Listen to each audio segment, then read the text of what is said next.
mbote na ba landi nyonso ya Isaac News Television.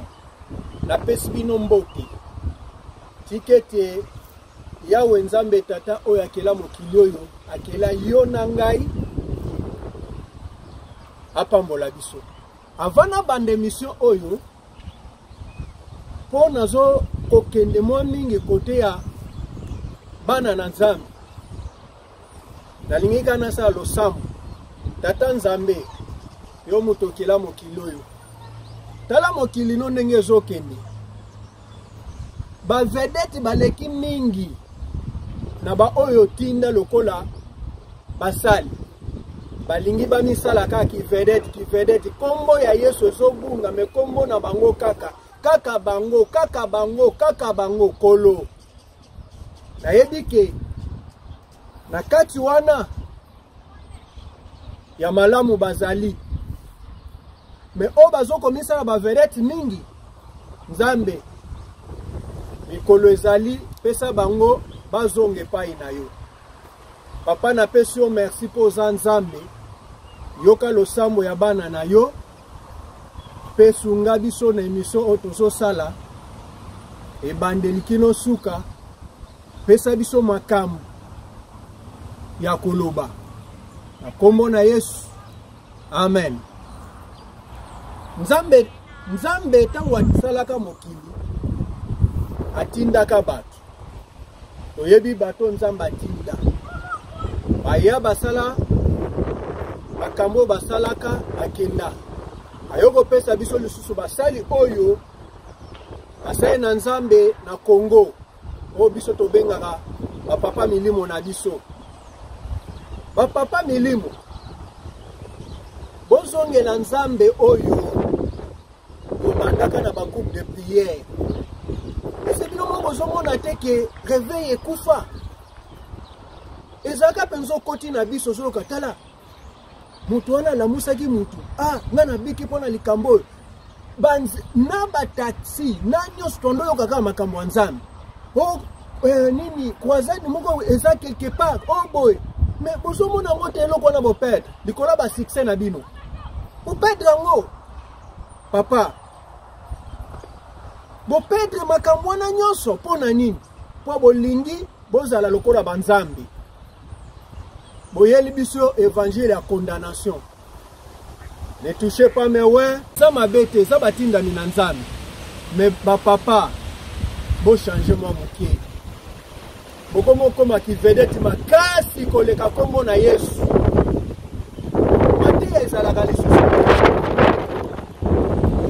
Kaka soko pesi boy ya kozwa boy. Soko ke boy ya kokende koto. Soko ozongi boy ya kosala boy. Bikamu za mabete. Yesu sala bikamu. Yesu asala pe ba prophétie. Yesu sala nyonso bino bozo sala eloko asika na mokilo ezate. Mais oya biso na Kongo komo leka. O changer moi mokie bozongela Nzambe. Bozongela Nzambe na biso wano ya kala wana. Bobungi sepenza réveil na Kongo réveil ezaka na ngoli susu ke likolo ba succès na bino. Likolo ka ozala likolo moninga. Likolo kaka yoleka moninga. Eza mabe. Aligo tozoke de boy. Mais na éviter ce qui te ressemble. Ezoke mabe. Basali papa ya molimo bo changer. Bo sangana. Mboke zo ko avancer lisusu te likolo na bino. Musena Nzambe moko lobaki biso batu bokomi boko. Ozomona kake akosate yango tozomona makambo kaka ya mabe oyo asalaki boy ka basali na Nzambe. Pourquoi papa milimo pourquoi osusu na tango tokomiti basi ndeta yango komo lakisa bino seke makambo ngwe bando sama na ngwa avant bando sama kala biso toyebaka te.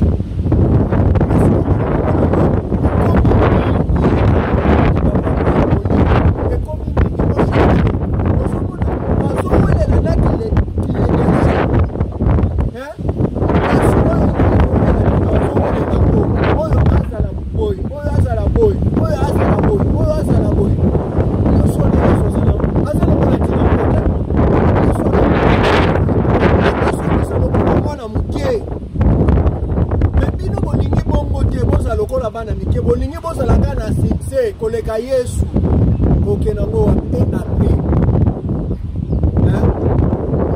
ba succès ba papa yedi na bale bandeko bazaki nango baluka temona ya modelo biso to so mono baluka tembo boy tout changer ba papa ya molimo ba papa na biso dikoto kende wapi côté boye biso ko na vérité ezate mais toye kota vérité pe ikomi mabe biso nazo yeba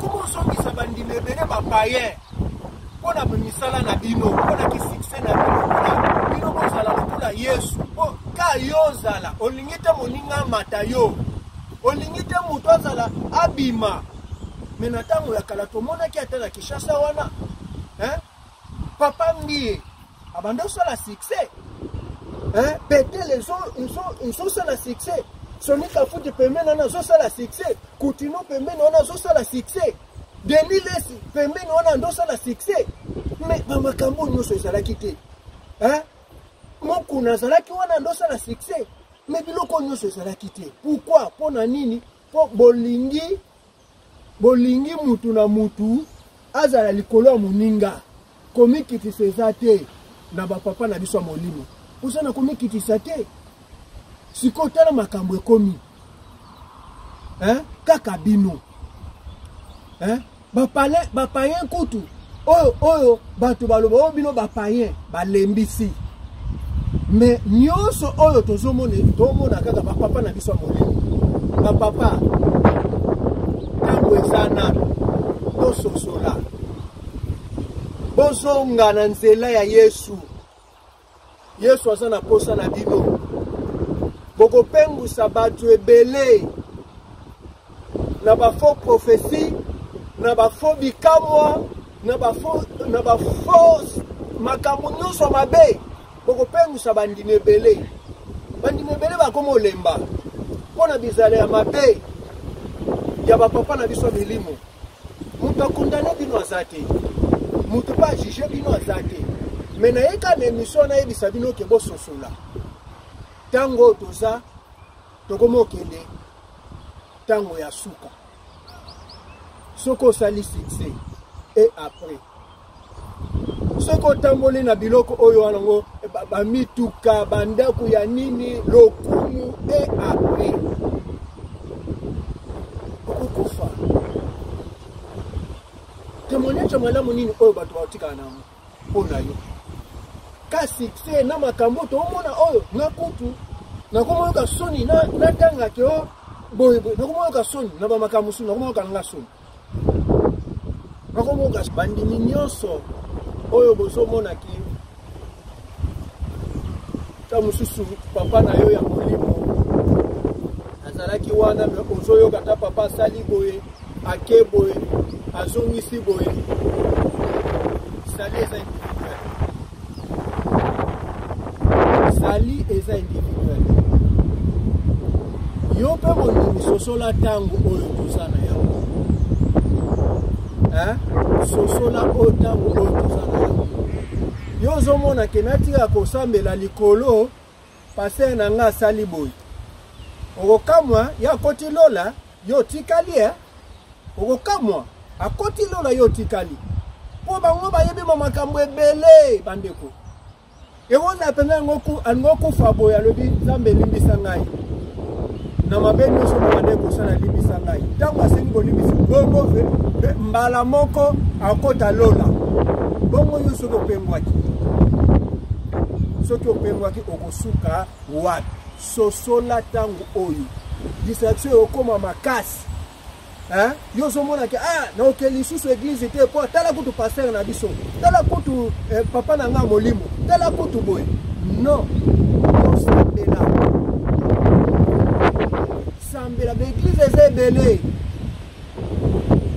eza ebele soko omoni ke place wana ozokende ezosimba lisusu te longwa kende na eglise mosusu wana osambela kotika kondima na yo te kobungisa pe kondima na yo te ozomona po et ozala ke yo mona ah natiki na ngai nga natiki pona nini passer na nga sali nga boy passer aza mutu aza pe na ba faiblesse na ye aza na yango lokola mutu ozomona passer pe aza mutu alembaka pe akweisamaka pe yo soko landi bongo lobi ke lokola passer na nga kwei ngai na osambe alisusu te pona bongo ndeko ozanga lola pour rien mais ya koti lola hein ero to combien sosola ero to combien pona ni distraction combien belé distraction combien belé bandeko yo muto yebi Yesu yo muto yamba Yesu yebela Yesu nonungo yebi kopengwa te pona mutu moko boye asali makamune ya buzoba oh ngako nani ngakotanga bandimi sosola tango tokomi bandimi mokile komi na suka bandimi botala basimbeta bandimi monde komi mystique bandimi bato bakomi na posa mbongo ebele bandimi tokomo boma na pamba likolo ya biloko ya mokili bandimi sosola mondimi yo muto yamba Yesu muto akosa yo te yo muto yamba Yesu muto adisere yo te yo muto yamba Yesu mondo tozotambola chaque muto atambola na pa na ye olanda pa ya moninga te soko olande pa ya moninga okomi se trouver na libulu kolanda te ndeko na ngai kolanda te kolanda te kolanda te kolanda te yaza mutu lokola ye oyoka ye na ba internet oyoka video boye osala o passer na biso ba publier boye garde kondima na yo ya kokota lola yo tikali na dernière minute asengi nzambe ne bolimbiso yo tikali ndeko na ngai mondimi sosola tango yo tokomi sosola basinde te komi déjà kolakisa partout na ba oto kaka ke ba oyo penza ko sumuka te oyo kutu tokondima te mais biloko ezo salama eza basinde temps yo soko landika loyenge makambo wana oh ndeko tokolela yo otikali hein l'homme simple aye kopesa bino conseil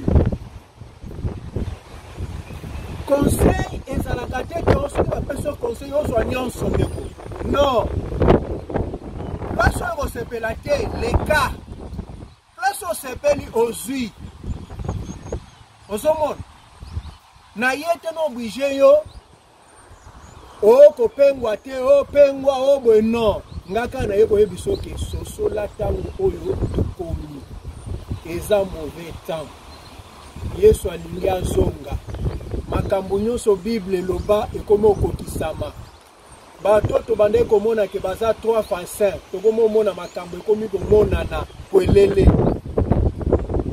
yango na mitunaka ya eza l'homme simple José Yungu oyo azane l'homme simple aika kopesa conseil epo bandimi oyo bazadi landa te pe yoka te yokenda sambela balobi sale eza individuel na ye ko oblige te ke opengwa te to opengwa jamais nosala ngo te na pe na droit wana te mais onga na ye liyo ososolaka ntango tokomi po balanga nzembo balobela yango ngai mpe na ye narapele oyo kaka ke sosola ndeko mokili oyo eza pasi mokili ekomi pasi moto na motu mwasi na mwasi babandi kolingana mibali na mibali babandi kolingana eloko nini tomoni te bana basi bakomobima na bambwa na banyau na batu nyonso tozomona nyonso yo pe mondimi olanda makambo wana sala keba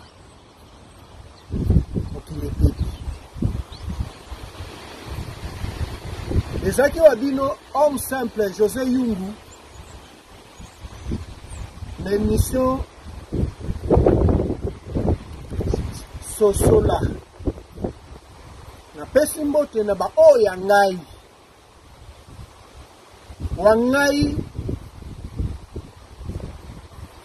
yuyumaku mbote na oya ngoana na pesi mbote na oya ngai Viki na Dubai mbote no ya ngoana na yeko pesa mbote na papa Jonas na kati ya Hamilton na pesi mbote na wa oya ngai ya ngamoko mama Luti Karim mama Luta Karim ye azana ngambo na biso ka pembeni awo na Australie na bosanité cofondateur Steve Kasai mbote no ya ngwana conseiller ya E-News Television eza nani olingi oyeba ye Selevi Mawete ndeye aza conseiller na kati ya E-News Television sponsor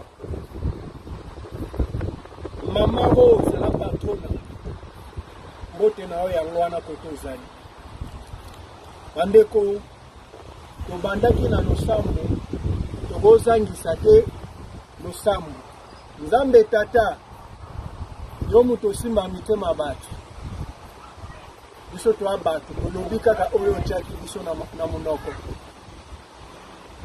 pambola biso pesa biso makasi oyo tolobi tosalela yango kombo na Yesu Kristu oyo mwana na akufaka mpona biso nyonso na mokili mobimba amen mbote na bino nyonso televizio